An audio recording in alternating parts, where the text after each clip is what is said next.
ডাকো টেলিযোগাযোগ এবং তথ্য প্রযুক্তি প্রতিমন্ত্রী জুনায়েদ আহমেদ পলক বলেছেন, দেলোয়ারের অপহরণ ও মারপিটের ঘটনায় যারাই জড়িত তাদের বিরুদ্ধে পুলিশ তদন্ত করে ব্যবস্থা নেবে। এখানে মন্ত্রীর আত্মীয় স্বজন বলে কেউ ছাড় পাবে না।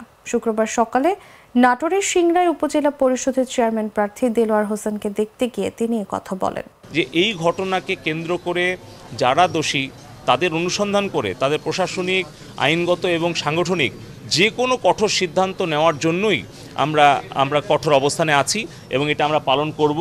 সেই ক্ষেত্রে কার কি পরিচয়, কে আমার ভাই, কে আমার শ্বশুর, কে আমার ভাগিনা, কে আমার ভাতিজা, কে আমার ভাই কিংবা শ্যালক, এইটা কোনো বিবেচনার বিষয় নয়। এটা নিয়ে আমি আসলে বিব্রত, লজ্জিত, দুঃখিত এবং আমি ক্ষমা প্রার্থী।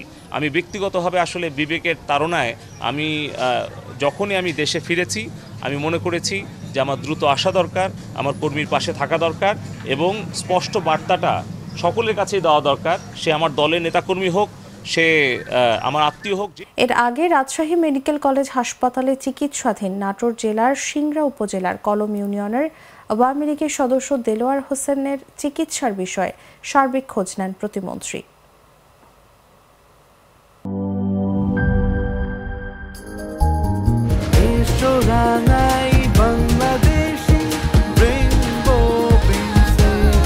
রেইনবো পেইন্টস, ছড়াও জীবনের রং।